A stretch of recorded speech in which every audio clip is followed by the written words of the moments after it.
Hello, good morning. Another random chat for you, just feeling inward to more realizations.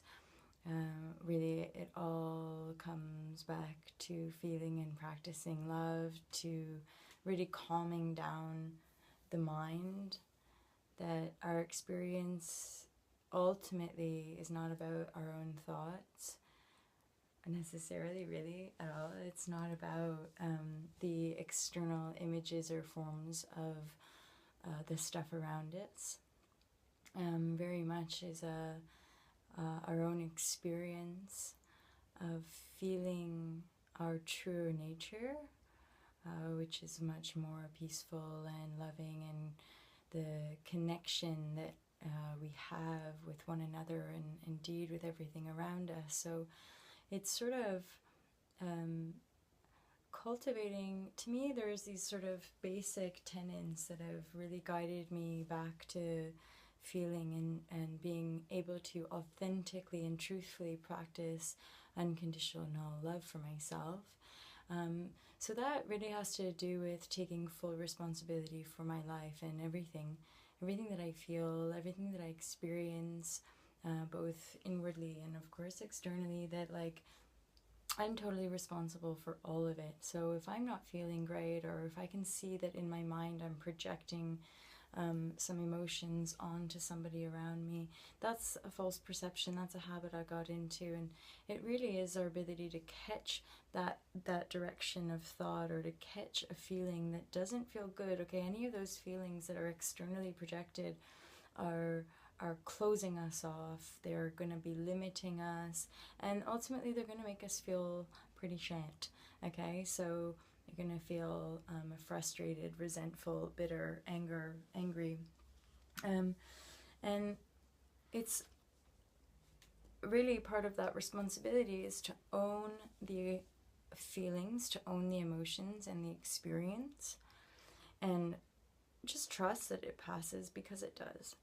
Often you might start to feel anger. Oftentimes I know for myself, when I've in the past had to just sit with my anger and even just see the insanity of my mind trying to project the feelings onto, say, my boyfriend. He's the he's the first direct line, if as it were, to get the brunt of what I'm feeling. So I'm making his behavior or his patterns my problem, that I think if he changed, then I would feel better. And of course I know that is a false perception. So I own the emotion. And often what happens when I sit with anger, for example, is that once, as the anger sort of passes through, and I might get memories or I might have insights, I often get quite a deep release from the anger that turns into a kind of a really big release or a big relief. And then oftentimes there's some tears, because I start to realize that anger was born out of my own self-denial or my own self-hatred.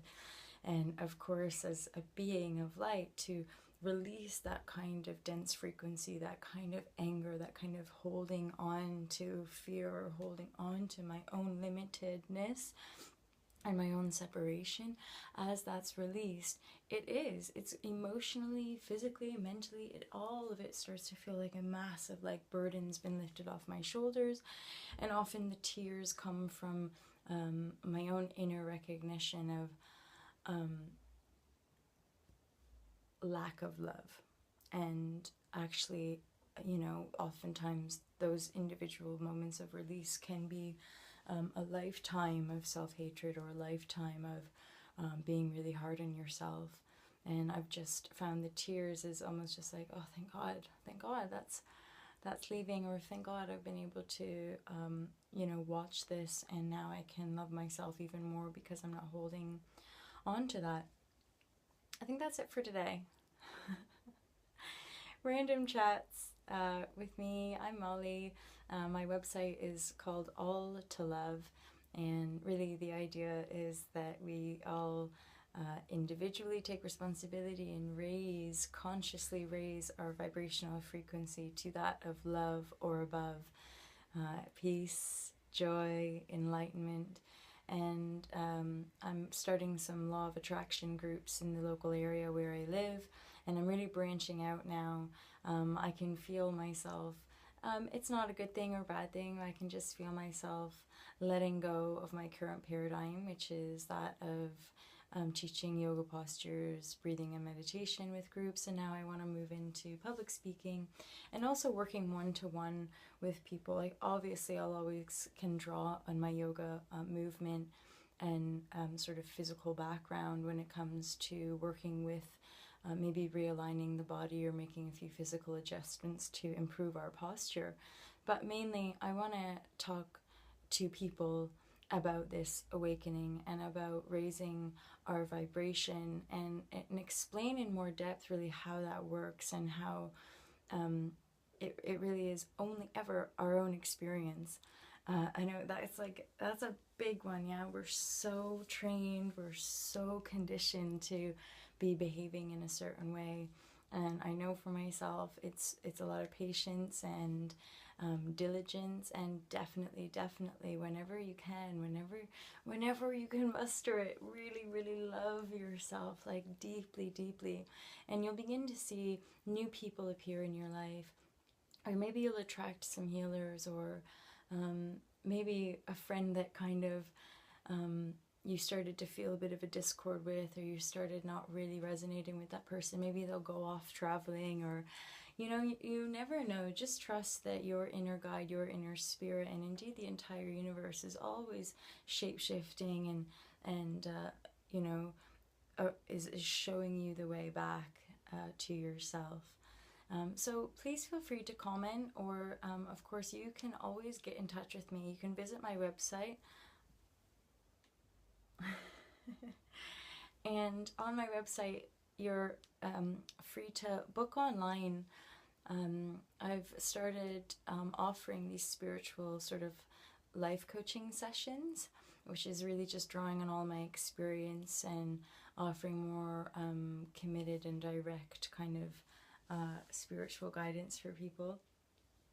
So you can book a Skype session, you can come see me in person if you live in the area, and yeah, if you'd like for me to come to you, if you want to pay for the travel, then I'm happy to come along and just spread the word from my perspective. I kind of believe how I kind of interpret what's going on in this world of sort of evolutionary expansion and spirituality and the shift, as people call it.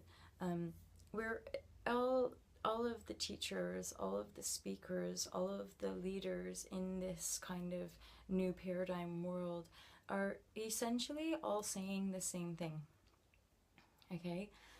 We're all saying the same thing, but we have our unique expression, our unique interpretation for how we've made sense of the kind of basic or simply just our spiritual principles: forgiveness, non-judgment, and love. And so, if you feel that there's a resonance and that you want to share with me, and you just want to talk more, or maybe there's like a little niggling issue for you, yeah, feel free. I'm open for Skype sessions or live in person. And I also do 3-day intensives for people, which are full 8-hour kind of days, with walking meditation, juicing, and lots of yoga and meditation as well. So, and then non-stop just lectures and us talking through all these different issues, including things that we can do in our own home that can improve our state of mind, because even the act of physically clearing out our areas, or different areas of the home, or even our clothing drawer or closets, that act of getting rid of old energy can then open us up for bringing in or welcoming new energy into our lives. Thank you so much for listening, and I'm really enjoying my random chats, because that's kind of how it works for me. I'm pretty random. I'm also not a massive planner. I allow just really embracing totally and present moment awareness, and this full thing of just being in the moment and trusting that divine, universal truth can speak through me in any given moment. Have a great day, and I look forward to hearing from you. Peace out.